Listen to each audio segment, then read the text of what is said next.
हम तो बस खान की खातिर ही जिया कर। दोस्तों, इन पाकिस्तान के आतिफ असलम भी मैदान में आ गए और इमरान खान के लिए बना दिया जबरदस्त गाना। इतनी मोहब्बत इमरान खान के लिए देखकर चोरों के टोलों को आग लग जाती है। जिस तरह के आप जानते हैं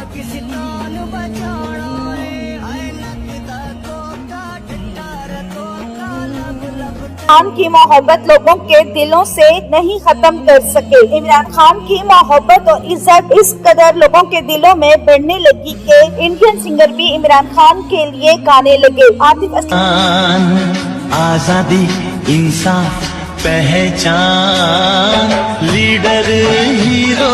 आतिफ असलम की खूबसूरत वीडियो इमरान खान के लिए गाना गाते हुए हम आपसे शेयर कर रहे हैं और किस तरह आतिफ असलम इमरान खान से मोहब्बत का इजहार कर रहे हैं। क्या रखते हो तो शाहीन बनो, वरना कव्वे भी हवाओं में उड़ा करते हैं।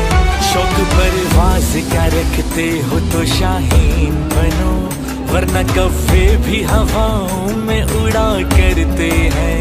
वोट खंभे का भी कह दे तो हम दे देंगे, हम तो बस खान की खातिर ही जिया करते हैं। ये बल्कि दुनिया के मकबूल तरीन लीडर बन चुके हैं और ज्यादा दिन तक ये इतने मकबूल तरीन लीडर को जेल में नहीं रख सकते। जैसे ही ये वीडियो वायरल हुई तो कप्तान के चाहने वाले कमेंट सेक्शन में इमरान खान के लिए, तो दोस्तों अगर आप भी खान साहब के सपोर्टर हैं तो कमेंट सेक्शन में जरूर इमरान खान हदीस लिखें। Thanks for watching. फिर मिलते हैं एक नई अपडेट के साथ। वीडियो पसंद आए तो लाइक करें और इस चैनल को सब्सक्राइब कर लें।